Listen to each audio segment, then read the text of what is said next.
Well, weak people are a problem. And I don't mean physically weak, I mean cowardly, let's say, and deceitful, because I'm thinking it more in terms of moral weakness.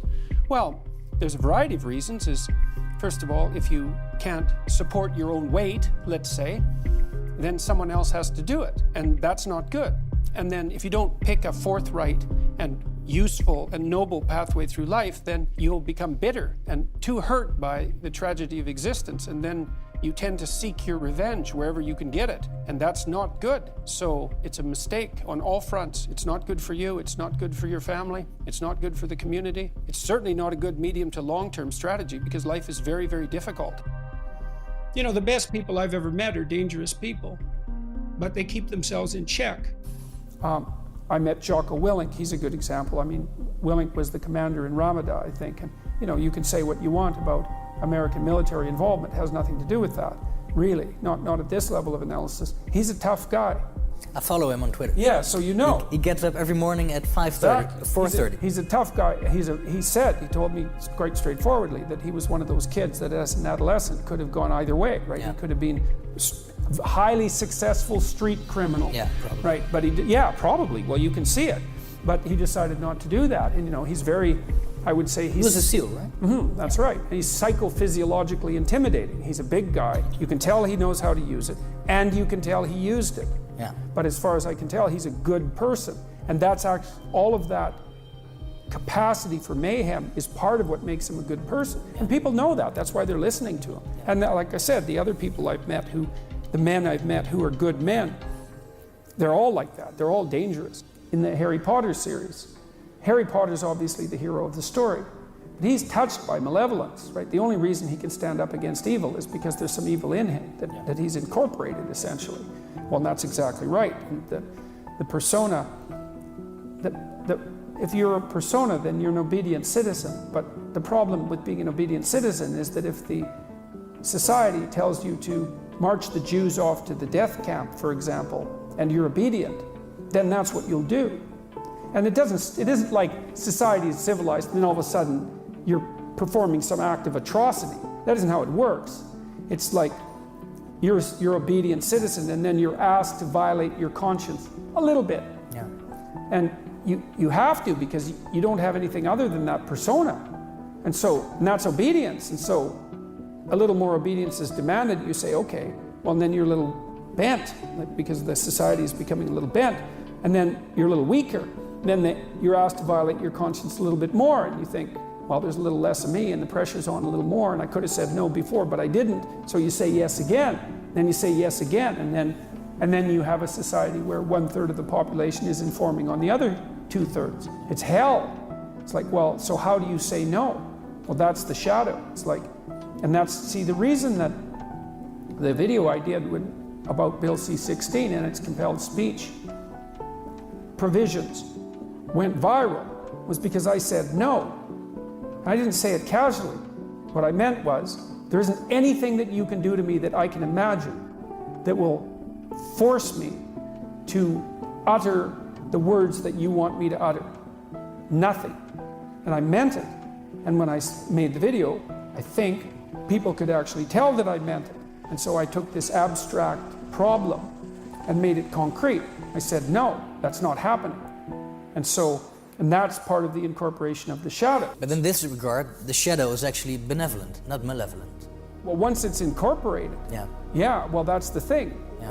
And I don't know what to make of that in its entirety, because it sort of means that it means something like, because one of the old metaphysical problems is, why would God allow evil into the world?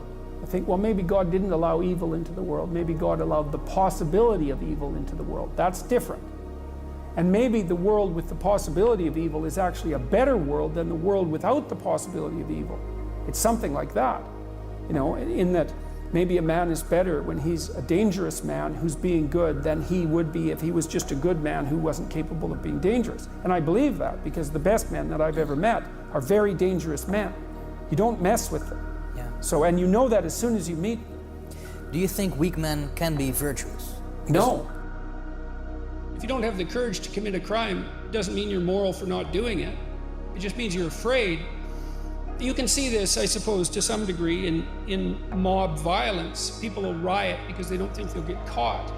And so they're not law-abiding under normal circumstances because they're moral. They're law-abiding because they're afraid of punishment. And so Nietzsche was very careful to distinguish mere obedience from morality.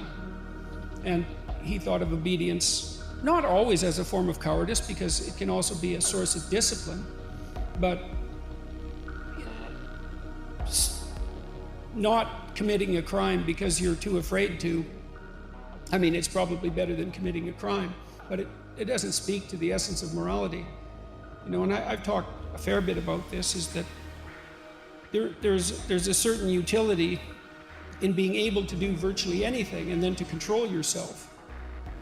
And that's something I learned in part from Nietzsche, I suppose. One of Nietzsche's most trenchant critiques of traditional morality, let's say, is that most of what passes for morality isn't morality. It's just cowardice. It's not that I'm a good person and I don't hurt you. It's that I'm afraid to hurt you. And because I don't want to admit that I'm afraid to hurt you, then I say I'm moral, because then I can mask my essential fear and cowardice in a guise of morality. And that happens far more often than you would think, because harmless and moral are by no means the same thing.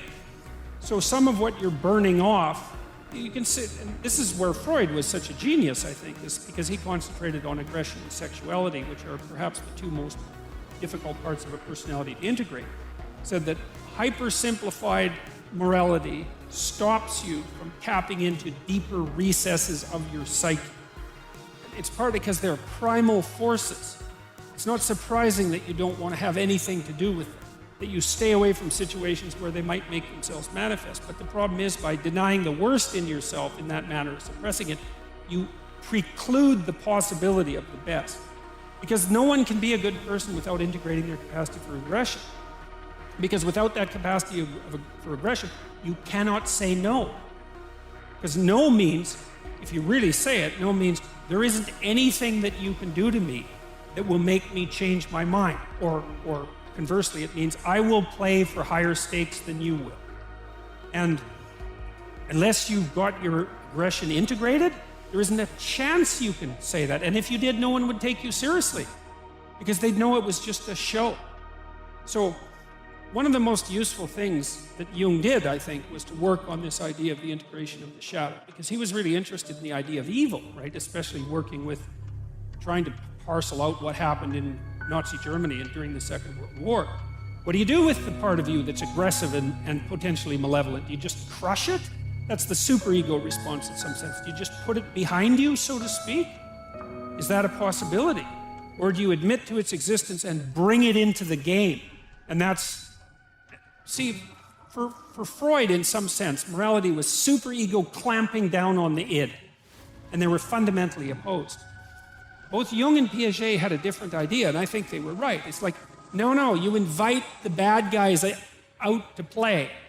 And so you're an aggressive hockey player. But it's disciplined aggression. That gives you access to a whole sorts of energy you wouldn't otherwise have. And then with regards to sexuality, it's like, well, untrammeled promiscuity doesn't constitute a virtue, but neither does unavoidable virginity, right? In fact, I think that's worse, because it also masks itself with virtue. It's like, well, you should be able to do things that you wouldn't do. That's like the definition of a genuinely moral person.